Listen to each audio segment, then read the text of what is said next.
Okay, so our recording has officially started. So the last section, section F in part 2 CMA is professional ethics. Okay, professional ethics.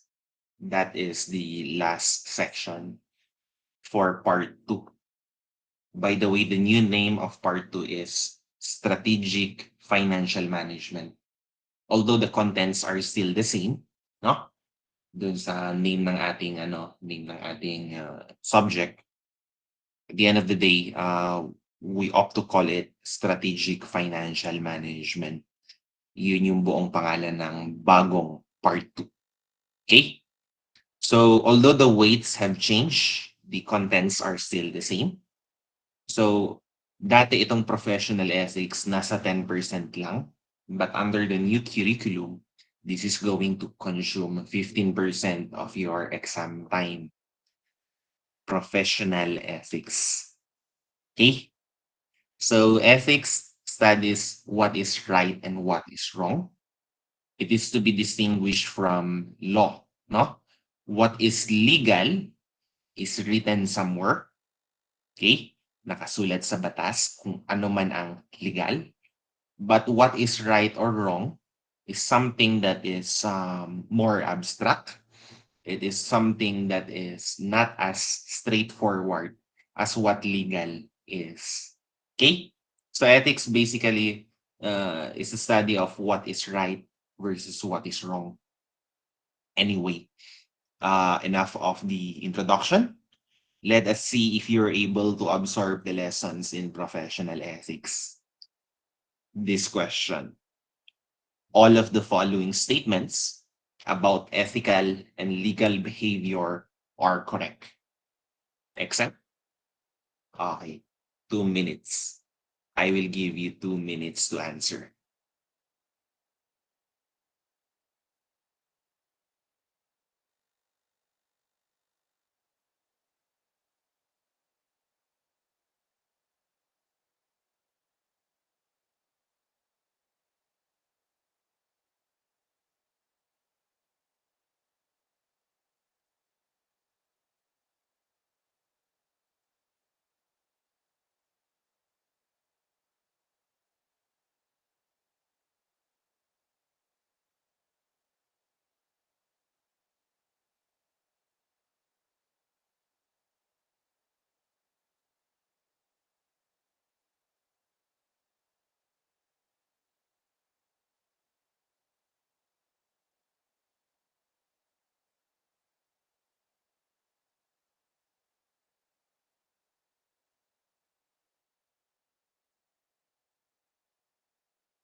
All answers in.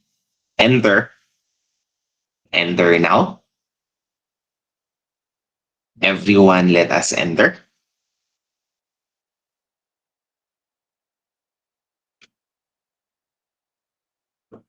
Okay, so ngayon pa lang pumupo. Okay? All of the following statements about ethical and legal behavior are correct, except we are looking for the exception. Huh? We are looking for the exception. Excuse me. Excuse me. May nag-on ba ng mic? May nag-on ba ng mic dyan? Okay. Okay na? Sige. So again, we're looking for the exception. Ethical behavior has a higher standard than legal behavior. That's true. What is legal is allowed by the law, but that doesn't follow that that is ethical. Okay? So it is possible that there will be laws that appear to allow us to do anything, but it doesn't mean that it is ethical. Say, for example, the law cannot imprison you without the law cannot imprison you for lying, no? Certain cases, no? A lot of cases kahit nagsinungaling ka, hindi ka naman ipapakulong. But we know that lying is not right. Tama? Ethical behavior has a higher standard than legal behavior. Take note of that. Okay? B, determining what is ethical primarily requires more judgment than determining what is legal. Okay, in determining what is legal, sometimes there are gray areas, but it can be settled with the courts, no? But generally speaking, the law of the letters of the law are clear. Okay? There are instances it isn't, but most of the time, I would say it is clearer than determining what is ethical. Okay? Ang daming philosophy about what is ethical. Anong mas importante? Yung intention or yung outcome? Or both? Or neither? There is no morality. There are different schools of thought of what is ethical. So boy is correct, huh? Determining what is ethical, it requires a lot of judgment compared to what is legal, which is written already in the law. And letter dog is also true. Following laws is not always enough to ensure ethical behavior. Again, ethical behavior has a higher standard than legal behavior. Now, the incorrect statement here is letter C. The answer is letter C. This is incorrect. Training can help people determine what is legal. It cannot help people determine what is ethical. Actually, it can. Training can be done to make people more legalistic in their approach, as well as to make them ethical as well. Okay? As well as to make them ethical. Okay, nadadaan sa training yung ethics rin. It is something that can be learned. Okay? Although it is not as clear as the law, it is something that still can be learned. Letter C. Okay, wala akong nakitang tamang sagot so far. Okay, next question. Let me now proceed to the 4 ethical principles under IMA. So for management, accountant, and finance professionals, these are the 4 ethical principles. Number 1 is honesty. What do we mean by honesty? Okay? Honesty is all about being truthful, no? Disclosing what is necessary and relevant to the outside auditors, for example. Okay? Refusing to record info that is incorrect. Okay? That is not accurate. Okay? And you would provide only factual information. You do not give fake news. No, you do not give fake news. That is what honesty is. Okay? For you to be a management accountant, as well as a finance professional, no, you need to be honest. Okay? Sumasakit lang talaga yung puso ko minsan kasi meron akong mga na-review, no, sa CMA. Tapos ngayong fake news peddler, no? Parang guilty rin ako, no? Sana hindi ko to tinuruan ng concept para hindi maging CMA, no? So honesty, that's the first ethical principle. Okay, provide info that is factual only. Okay? Do not record info that is less than accurate, no? Make sure whatever you're recording is accurate. That is honesty. Okay? To the best of your knowledge, no? Alam mong accurate siya to the best of your knowledge. Fairness. Fairness deals with how you treat with others. Okay? So when we talk about fairness, it is more about how you would treat others, especially decision makers. Okay? Especially the decision makers. So providing information that is objective, that is being fair, okay? Identifying and fixing mistakes. When you make a selection, no, who are you going to select as your supplier? You're going to recommend the best, okay, based on your analysis to management. The decision is going to be made by management at the end of the day. But when you're going to provide information, you have to keep in mind that you should be fair to all the parties present, especially those who are to make the decision. Third, you have objectivity. Okay? So, ano ba itong objectivity na ito? No? Objectivity. Objectivity is something like you state the guidelines, no? You state the framework under which you're preparing the report, for example. So you maintain your standards of documentation and making recommendations that may be inconvenient for some other people, no? existing data despite the pressures to favor one course over the other, no, objectivity. Gusto mo pumunta sa left, pero yung data nagpo-point papunta sa right. No? Although you want to go left, but because the data is pointing right, you're going to stick with what is shown in the data. Then finally, the fourth ethical principle is responsibility. Okay? Responsibility. So we are going to convey our duties timely. Okay? Dapat timely tayo. We have to gather sufficient info before we make a recommendation. Responsibility also extends to the four ethical standards, which I'm going to talk about later. So iba yung standards sa principles, ha?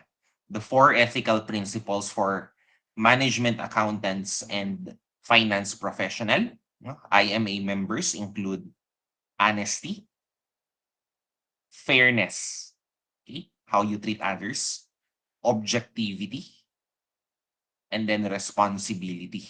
Yan yung four ethical principles. You have to identify which principle applies at a particular scenario.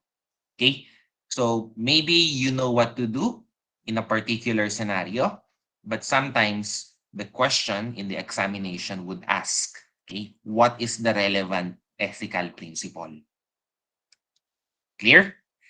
Now, the four ethical standards is an extension of the fourth principle of responsibility. The responsibility of management accountants and finance professional include to be competent, to have confidentiality in mind when it comes to communicating info, being full of integrity and credibility. Competence happens when you are going to perform your work with due diligence, okay, and within the standards set by law. Okay? Standards set by law and regulation. So kung ano ang minimum level ng competence ng standards, dapat yun yung gagawin natin. Okay? To be competent means you have knowledge in what you are doing. Okay, in the actual exam, no, in the actual exam, please make sure you memorize this. I know this is not exciting. I know we do not like memorization. Pero pagbigyan nyo na ako sa section na ito, no, for this section alone, please be intense in memorization. Confidentiality, okay? So to keep information secret unless otherwise the law would require you to disclose it, no? Pag sinabi na kayo, doon lang pwedeng sabihin yung info. Especially kapag internal yung info. Okay? Then do not use information for the advantage of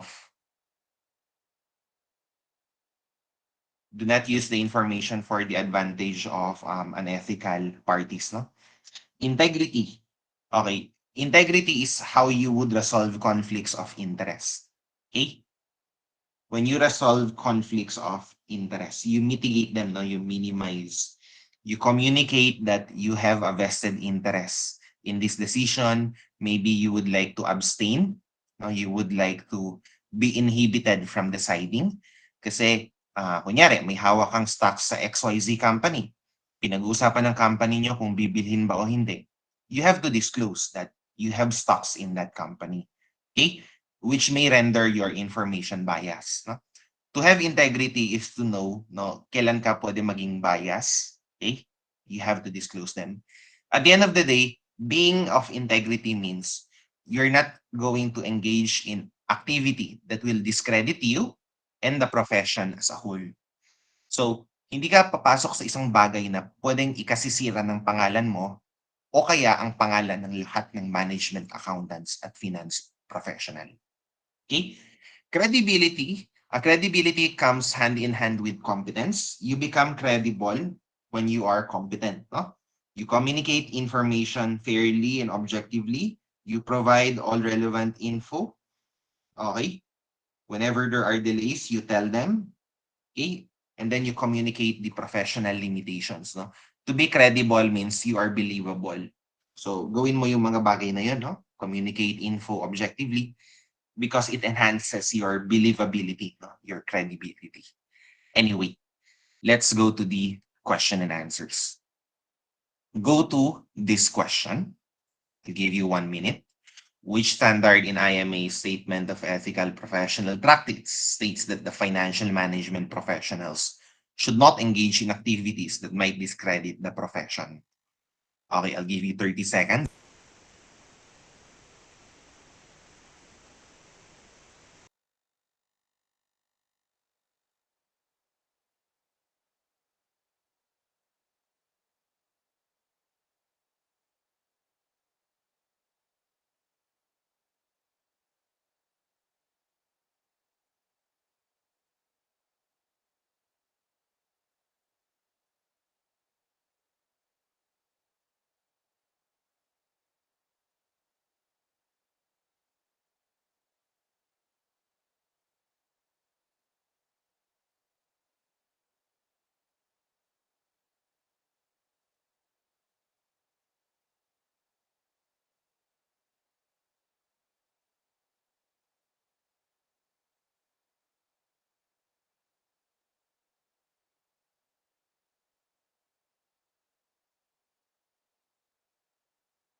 Enter.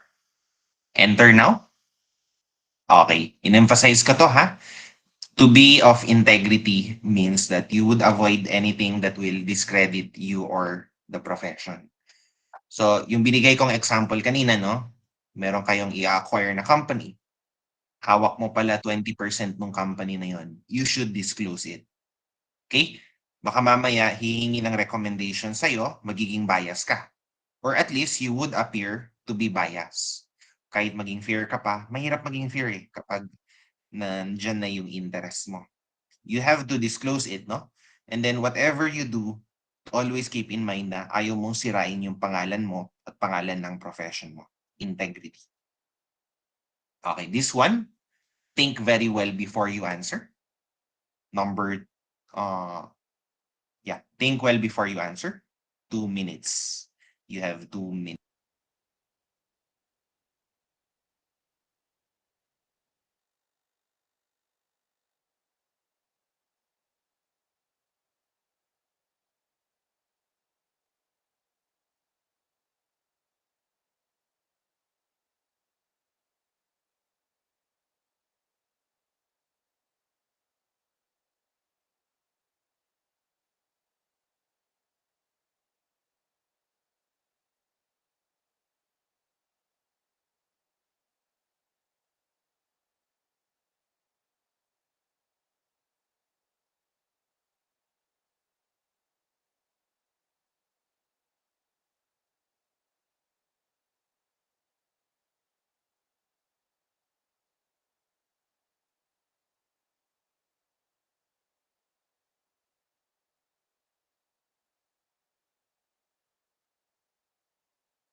Okay, enter your answers now. Enter your answers now. Everyone, management accountants are often faced with potential ethical dilemmas in the workplace. Must consider different considerations when making decisions. Under what example is standard of competence most likely to have been violated? Okay? Sometimes, okay lang naman wag mag-training sa mga bagay na hindi kailangan. Example, boy, no? Letter boy is just okay, no? The corporate controller chooses not to attend a follow-up training on the changes to lease accounting, but he does not directly perform or enter information linked to lease standard info. So, hindi siya nag-training, pero hindi naman kailangan yung training. I do not see anything wrong with that. Okay? Problems arises in cases like letter A. Very good. Marami yung tumama. Even though a management accountant is not familiar with the updated revenue recognition standards, they take responsibility for a revenue recognition project at the org, resulting in a material misstatement. Hindi siya qualified, hindi siya nag-effort mag-aral. So ang ginawa niya lang 'yon kung ano lang gusto niya o anong alam niyang gawin. Okay? Nag-record siguro siya ng revenue literally kung magkano lang natanggap niyang cash. As a result, for financial reporting purposes, nagkaroon ng misstatement. This is a violation, no? This is a violation of your uh, this is a violation of your competence principle. Okay. Competence standard rather, no? This is a violation of the standard of competence, letter A. Okay, 1 minute for this one. Every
okay.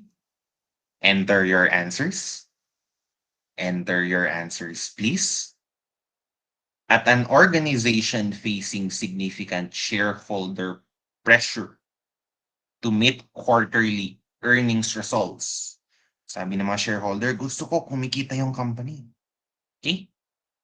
Kung hindi, tatanggalin ko pera. What is one potential way in which the ethical principle of honesty may be violated? Honesty may be violated. Nakuha nyo? Sige. Kailan na-violate dyan yung honesty? Enter your answers, everyone. Okay. So, nape-pressure tayo as accountants to show them the numbers that they want to see.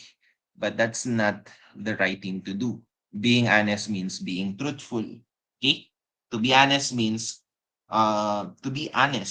you're going to record only what is accurate. You're going to record only what is true. Tama?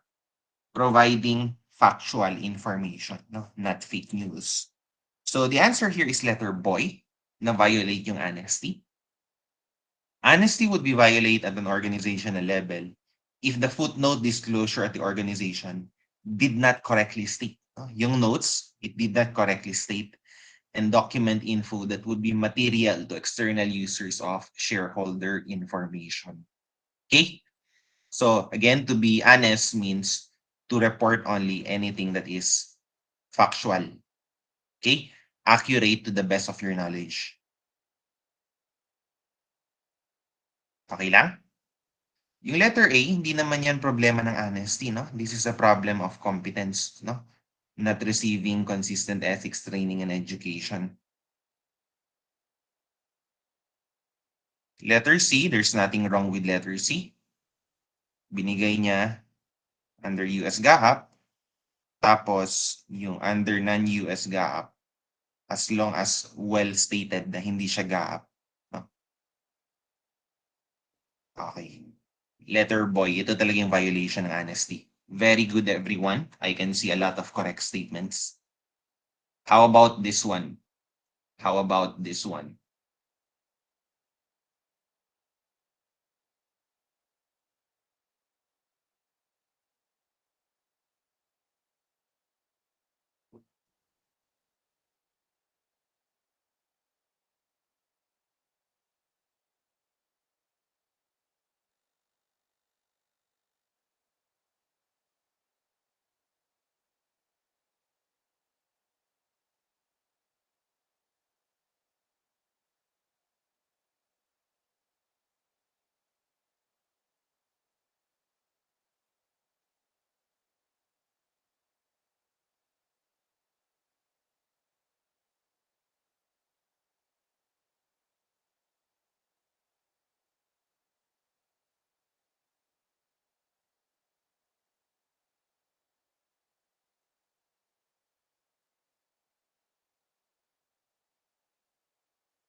Yung?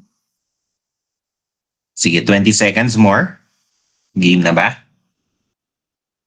What scenario best describes and illustrates the concept of objectivity as it pertains to both management accountants and making better business decisions?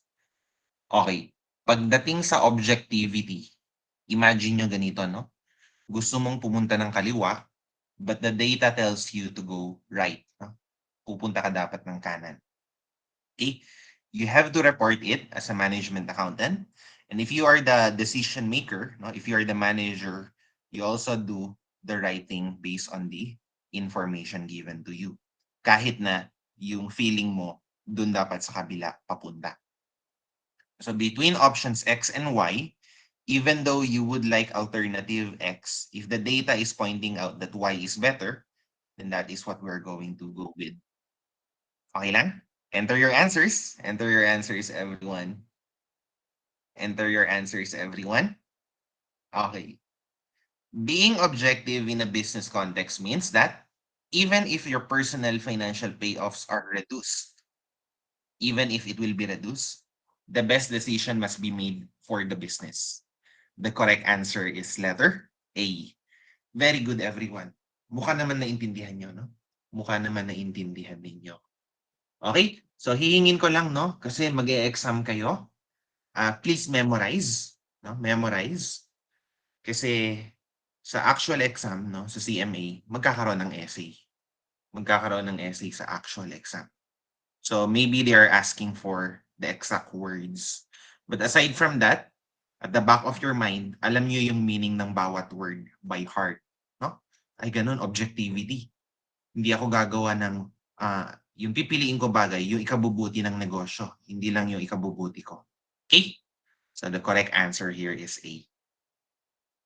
Okay? 1 minute for this one. Go.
Okay, everyone,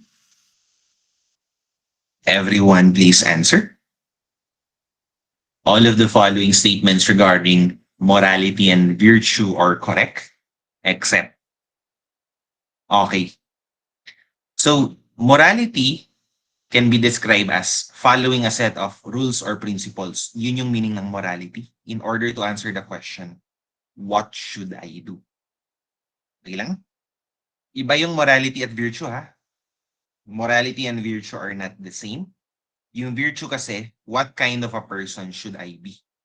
So, pag sinabi nating morality, it's all about the action. What should I do? Actions are moral, okay? But when you talk about virtue, virtues yung person. Okay?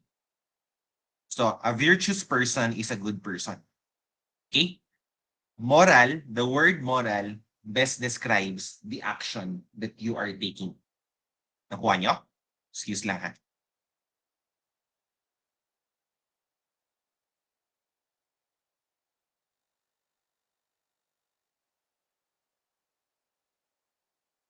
Again, virtue describes the person, morality describes the action.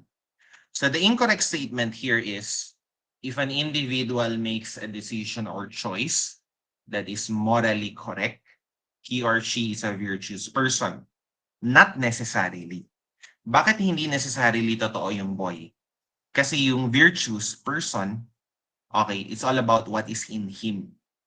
While doing the right action, doing the right decision is a judgment of what is moral. Again, ulitin ko ha, last na. Morality describes the action, no? While virtues describe the person. An individual makes a decision or choice that is morally correct, okay? The action is moral, okay? But we cannot conclude that the person is virtuous. Pwedeng gumagawa siya ng tamang action, pero as a person, hindi pala siya good, no? Nagkataon lang na good yung action niya. The correct answer is letter boy. Very good. How about this one? Foreign Corrupt Practices Act.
Okay, everyone, please answer everyone. Foreign Corrupt Practices Act. So this is also part of your professional ethics, no? The Foreign Corrupt Practices Act. Accordingly, it prohibits American corporations to bribe governments of other countries in order for to have a business favor. No? Both accepting and giving of gifts is something frowned upon. Illegal, no? It is illegal. This is not a matter of ethics alone. It's a matter of law as well. Everyone, please answer.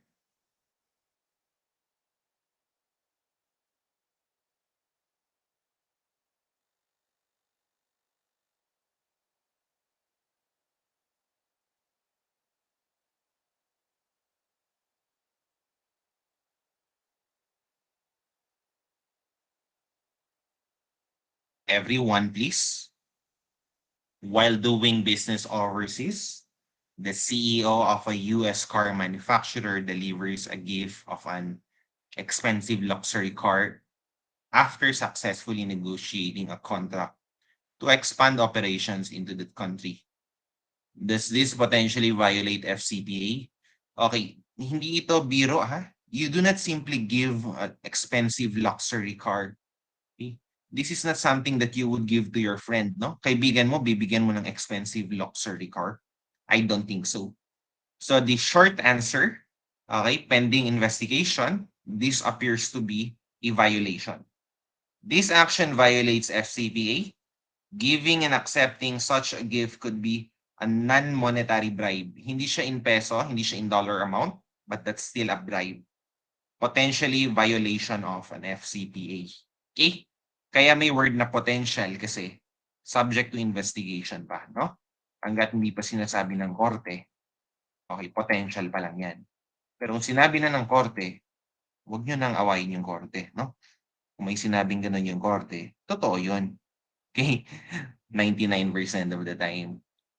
Letter C. Okay, very good, no? Letter C yung tamang sagot, no? This is already a bribe, no?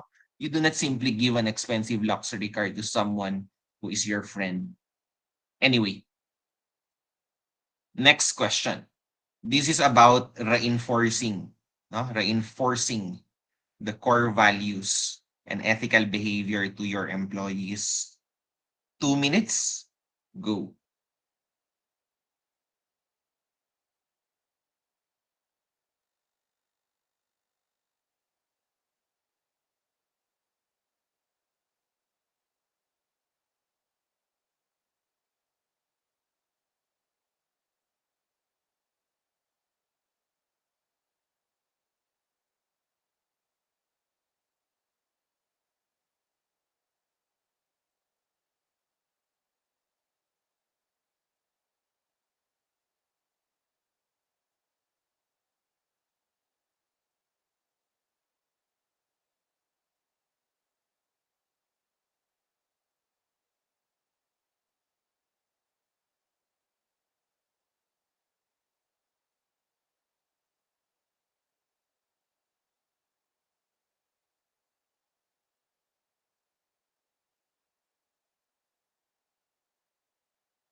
Okay, 20 seconds more. 20 seconds more. Which of the options below describes how an organization can best utilize core values to reinforce ethical behavior and employee conduct? Okay. So, ang gusto niyang gawin, gamitin daw yung core values ng company para ma-instill sa mga employees yung ethical behavior tsaka employee conduct. So, di ba kung may makita kayong mission and vision, minsan may values sa ilalim, no? Minsan may values sa ilalim. Yun yung core values ng organization. Enter your answers, please. Paki-enter yung sagot. Okay. So the best answer here is letter boy. Organizations, especially members of senior management, can refer to the core values and build on it, no? Create a story out of it, no? Build on it when developing specific ethics training and implementation guidelines. So, mag-instruct yung senior management, HR, gumawa naman kayo ng training na para maging ethical ang ating mga empleyado. So, what the senior management can do is to instruct the human resource to build on the core values. If one of the core values is honesty, for example, kung gagawa ng ethics training sa kumpanya, dapat merong focus, no? Merong emphasis doon sa principle or value ng honesty. Okay lang? Okay. So, letter A, it rarely works, no? Yung mga incoming employees sign a statement indicating they will abide by the core ethical by law of the organization. Yung mga pinipirmahan na gano'n, no? Ano lang yan, no? Parang I accept, no? Anong tawag dyan? Terms and conditions lang, no? Parang terms and conditions, malamang hindi yan babasahin, no? Malamang hindi yan babasahin. Okay? So letter A, this is less effective. Letter C, hiring employees is strictly a human resource issue. Not a lot that management can do. Of course not, no? Management can always influence the human resource and anyone else. So letter C is wrong. Okay, hindi naman to issue ng internal control, no? So boy is the best, no? Boy is the best thing that managers can do. Tell the human resource to use our core values as the core of the trainings in ethics, no? Anyway, next question. The formal code of ethical conduct for a company should do all of the following except blank.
Please enter your answers.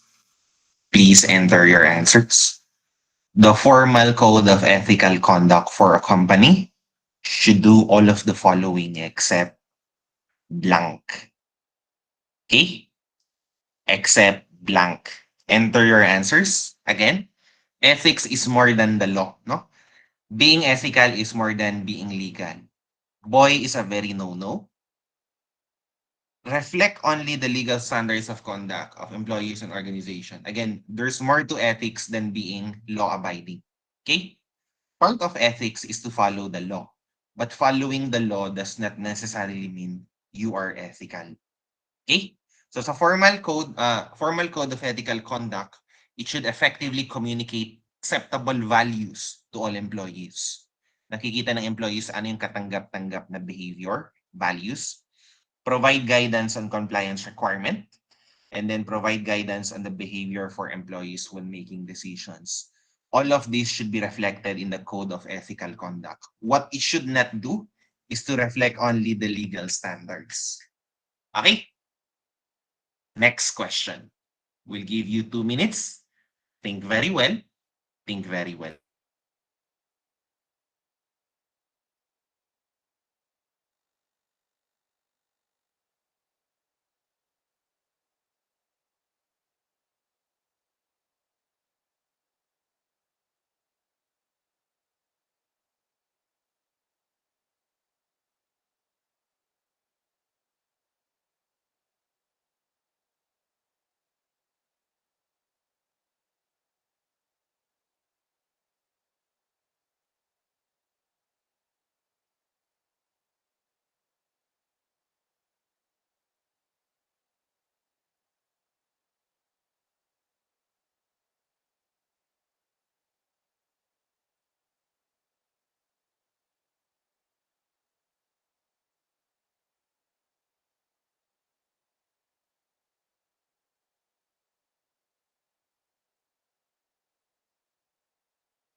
Okay.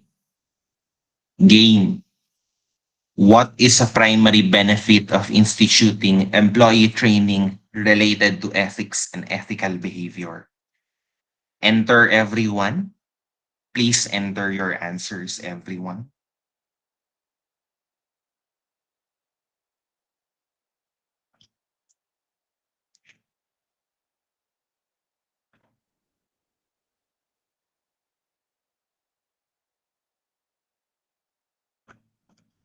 Okay na? Sige. So the answer is letter C. Instituting training related to ethics demonstrates management's commitment to ethical business practices, communicates the commitment to employees and the market. Now, kapag maliit lang sana yung company, you can show that you are dedicated to ethics through leading by example. Leading by example is enough if you have 3 or 4 employees. But when we're talking here about 1,000 employees, kailangan nyo talaga ng training, no? Training is really needed. Okay, 1 minute for this one. Fiduciary responsibilities. Okay, inaaral nyo yan sa law. Anong ibig sabihin? Okay, 1 minute.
Boom. Please enter your answers, everyone. All of the following are fiduciary responsibilities that finance professionals have to their managers. Fiduciary means with trust and confidence, no? Inatasan kang alagaan ng isang bagay, no? With trust and confidence. Okay? The fiduciary responsibilities that finance professionals have to their managers and of course ultimately to the owners or shareholders of the company. Except enter your answers. Please enter. Please enter. Enter your answers, please. Okay, except letter dog, prioritizing personal interest over the interest of the company. All of these three, A, B, and C, they are good. Being responsive on important requests, pursuing opportunities when they present themselves, handling all company resources as if they are your own, no? As if pera mo yung kinahawakan mo. Okay? Letter dog is not a good thing in dealing with the fiduciary relationship you have with your manager and owners. Prioritizing personal interest over the interest of the company is a no-no. Okay? Employee training ulit. This is about employee training. 2 minutes, go.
Game.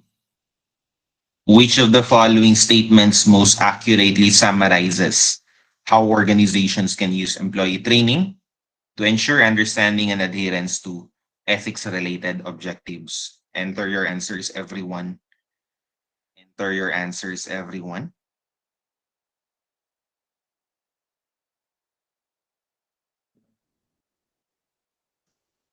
Okay.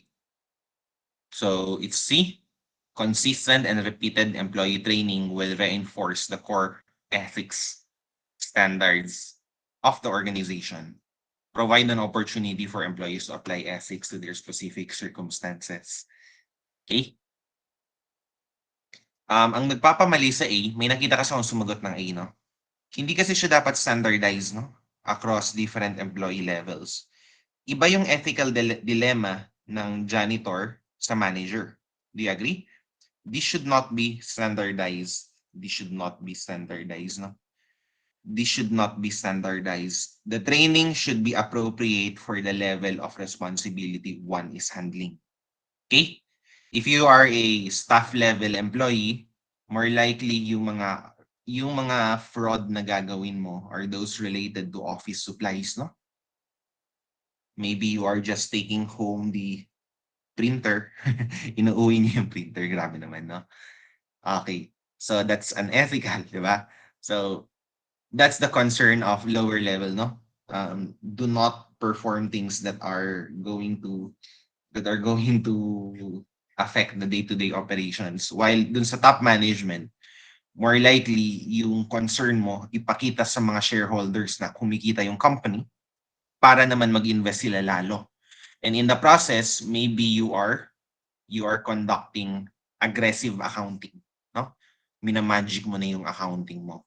So it should not be standardized across different levels, but rather it should be contextualized. So the best answer here is letter C. Consistent and repeated employee training will reinforce the core ethics standards of the organization, provide the opportunity for employees to apply ethics to their specific circumstances. Contextualized, no? Hindi siya standardized. Okay. Social responsibility. Na-encounter niyo to sa readings niyo? I hope binasa niyo lahat, ha? I hope binasa niyo yung assignment, ha? I gave you a lot of time. Okay. What do we mean by social responsibility? In regard to levels of social responsibility, which of the following statements is correct? 1 minute.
Okay?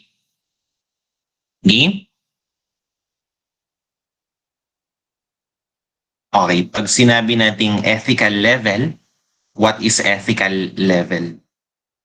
Okay, legal level, madali lang, no? The legal level, you just comply with laws and regulations.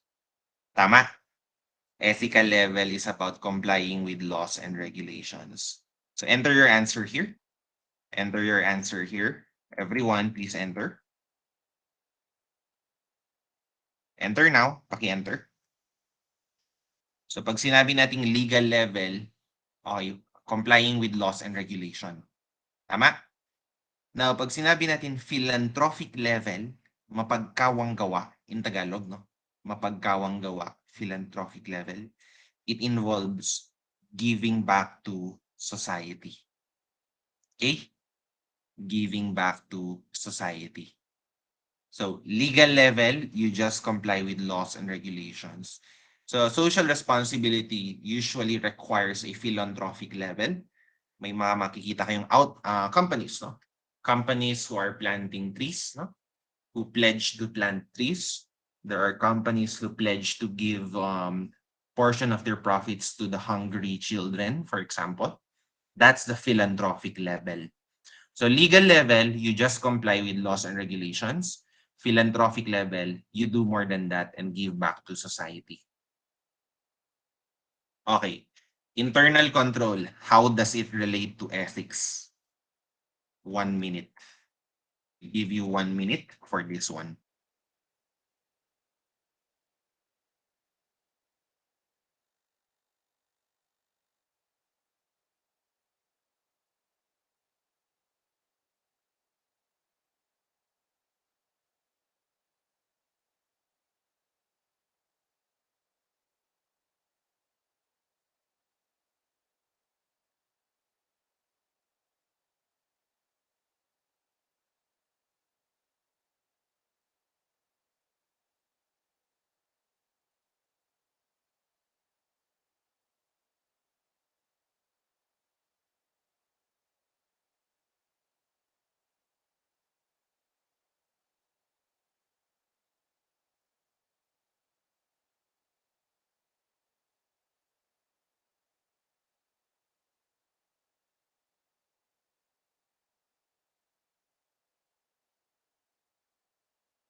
Okay. Which of the following best demonstrates the connection between ethics and internal control principle of proper custody of assets? Proper custody of assets, hiwalay yung custody sa recording and recording hiwalay sa execution. Okay?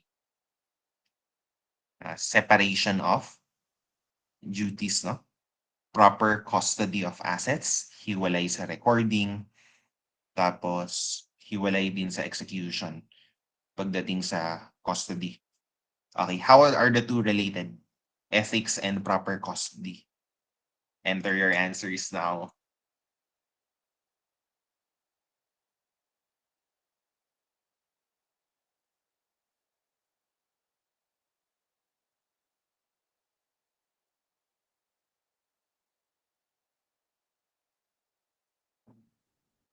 Okay lang?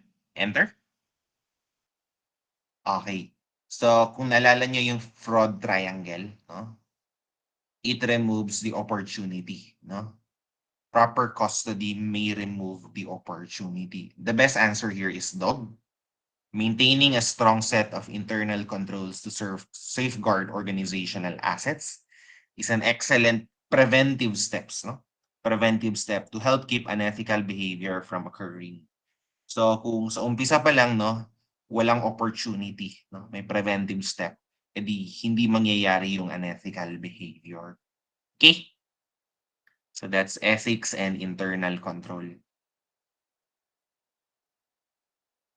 Okay, ano yung challenge kapag lumalaki yung company? When the company grows, what is the challenge? 2 minutes.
Okay, everyone.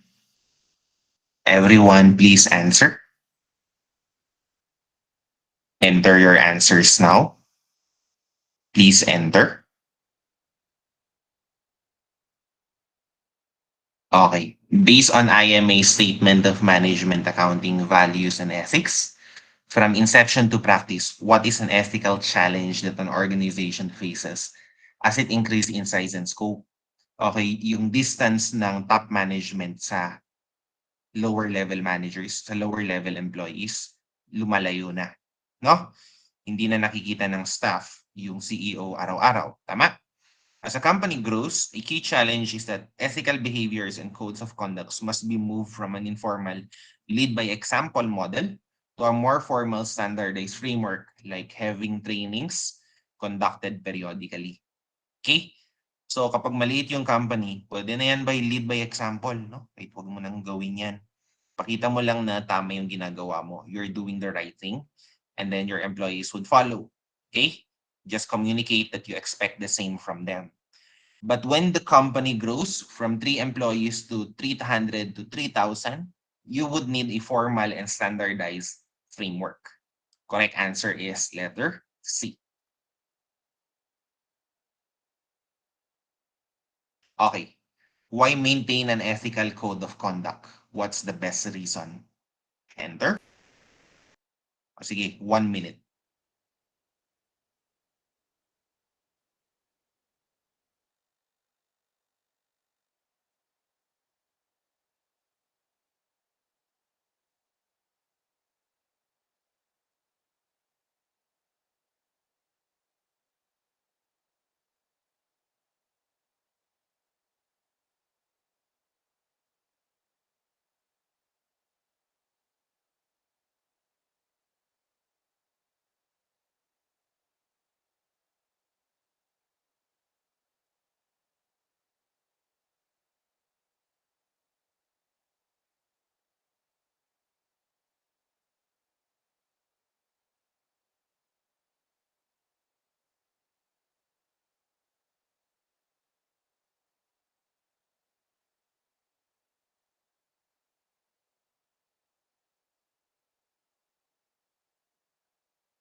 Okay, everyone. Please enter everyone. What answer below provides the most accurate reason for why an organization should have and maintain an ethical code of conduct? Okay? So kapag meron kang established, no, ethical code of conduct, when you have an ethical conduct, uh, and you build these principles into the internal control and ongoing policies, it proves the management's commitment to ethics and provides an ethical workplace for employees. Okay? Hindi ibig sabihin kapag meron kang code of ethical conduct, wala ka ng liability. Okay? Wala ka ng liability. However, kapag meron kang ethical conduct, nababawasan yung chance na magkaroon ka pa ng liability dahil meron kang pinakitang trabaho na ginawa mo para mabawasan, no, yung ethical dilemmas. Okay? So the best answer here is letter boy. The best answer here is letter boy. Next. How about this one?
Okay,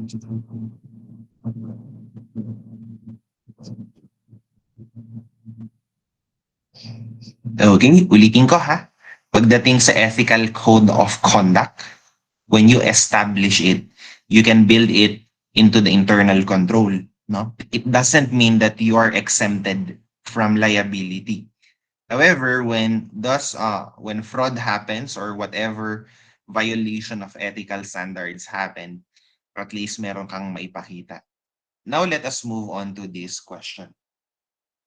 To resolve potential ethical issues within an organization, management has recently instituted an ethics hotline. As part of submitting complaints, all employees must list their department, name, their complaint. Is this in compliance with IMA's Statement of Ethical Professional Practice? Enter your answers. Yes or no? Yes or no? Okay, the answer is no. Bakit ilalagay yung name tsaka department, no? This is a violation of the confidential nature, no? Dapat anonymous yung hotline. Although ethics hotline is a proven tool to help offset ethical issues, okay, any submission to the hotline should be anonymous in nature. It should be anonymous in nature. Dapat hindi madedetect yung identity mo.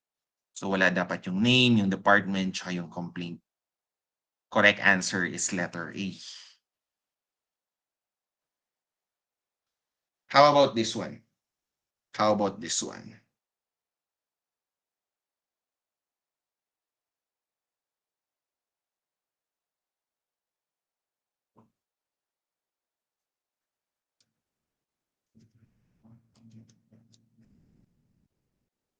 Okay, 1 minute for this one. 1 minute for this one.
Okay, game. The head of internal audit has been tasked with reviewing and overseeing the current internal control structure of the organization and is aware of numerous data breaches, including an attempted hack of the firm. Step that could be taken to reduce the likelihood of data breach. So yung issue dito is data breach. Okay? Hindi pwedeng i-insure. No? Ay, sakaling manakawan tayo ng info, mag-insure na lang tayo. That is not a good thing to do. No? Hindi rin issue dito yung hacking. No? Hindi rin issue dito yung, sorry, hindi rin issue dito ng, ang tawag dito? Hindi issue ito ng data analytics. Okay? But this is an issue of hacking. This is an issue of data breaches via hackers. No? Attempted hack of the firm. So the best course of action here is boy, institute a requirement that passwords and email security measures be updated every 60 to 90 days to help reduce the likelihood of password hackers gaining access to info. Okay? Automation of internal process, AI, blockchain, these are not the issues. Just stick with the issue. The correct answer is letter boy for this question. Okay? How about this one? business sustainability.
Okay. Pagdating sa business sustainability, there are three factors to consider. You consider your profitability, the planet, and your people. No? People, planet, and profits. Enter your answers. Enter your answers. Enter your answers. Huh? People, planet, and profit. All of the following are major business sustainability issues. Okay? Except letter dog. Walang processes, no? The way a company manages its processes, that's not part of the three major sustainability issues. Yung tatlo, how the company treats the people.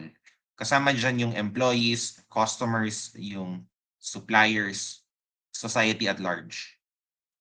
Profitability, of course, you owe the funds to the owners and therefore make profitable use of it. And then, of course, the planet. The company uses the natural resources the way it uses. Okay? Letter dog, hindi yan kasama sa sustainability issues. Okay, we're now down to last three. 1 minute for this one. 1 minute.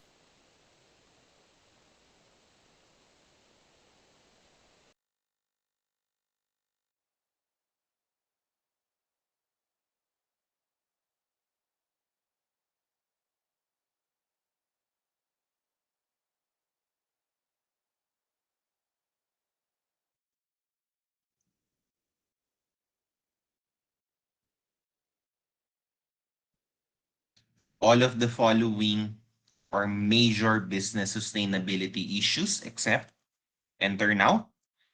Kahawig lang to nung kanina. Enter now.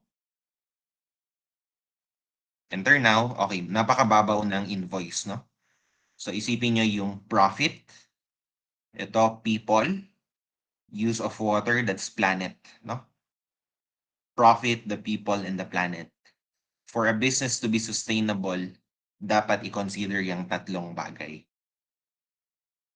Okay, next. Another 1 minute. All of the following statements concerning moral philosophy are correct except moral philosophy.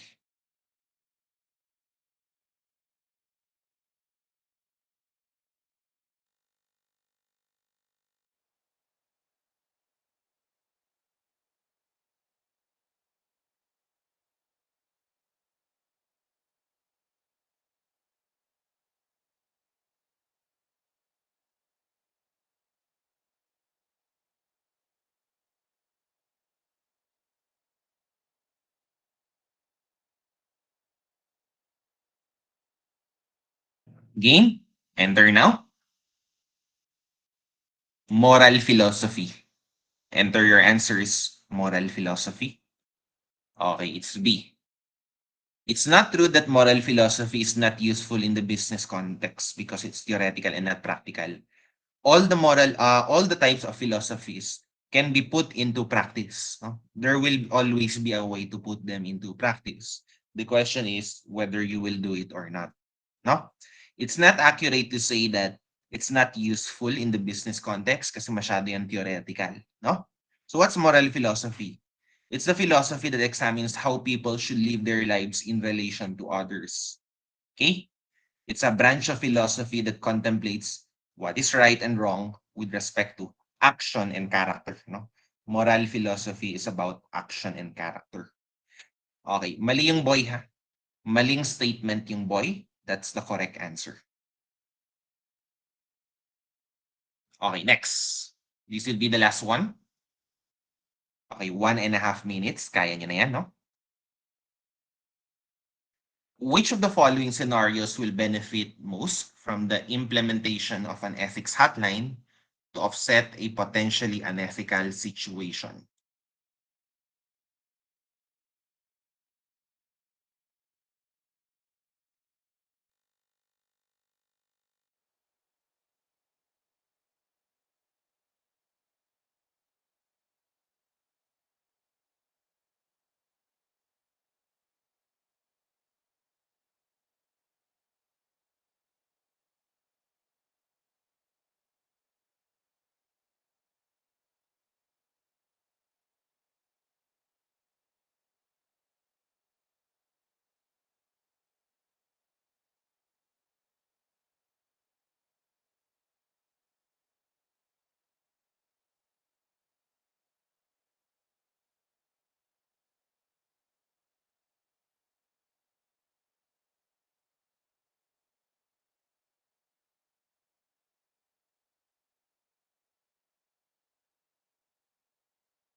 Okay, this would be the last one. Enter now.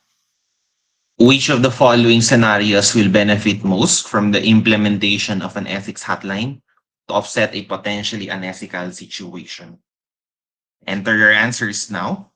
Enter your answers now. Okay. So, yung pinaka-relevant yung hotline dito, yung letter boy, due to a recent organizational changes in international mergers, the I-audit, internal audit function reports to the chief accounting officer for the region. The chief accounting officer is responsible for financial reporting and disclosure. So, kapag may concern yung internal audit function, ang mangyayari dyan, punta siya kay chief accounting officer. Eh sasabihin niya, wala namang mali ah. Siyempre, auditor versus accountant to. No? So maganda sana kapag merong hotline. No? So if there are roles that are not so good, tulad nito, no? Reporting structures rather that are not so good. Internal auditing, nagre-report sa chief accounting. Hindi dapat ganun eh. Dapat direct yan sa audit committee ng board of director. Diretso sa board of directors dapat to. Hindi to dapat sa accounting officer. But if that is the structure, sila yung makikinabang sa mga ethics hotline. Kasi kung meron mang dispute, pwedeng internal audit, kumausap na lang sa hotline. Okay, the correct answer is boy. Ito yung pinaka makikinabang. Okay? Okay, letter dog. Wala namang kinalaman yung mga mid-level managers dun sa CEO.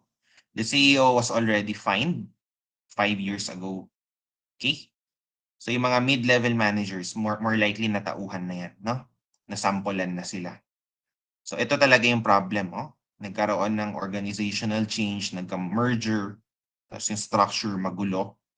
Tas kung merong concern yung lower sa upper, inaudit niya yung upper, tas yung upper ayaw magpatinag, okay, makikinabang talaga yan sa ethics hotline. Okay? So, thank you for listening. By the way, are there any questions? I-off ko muna 'to. Are there any questions before we leave? Magbibigay na lang ako ng, async work muna.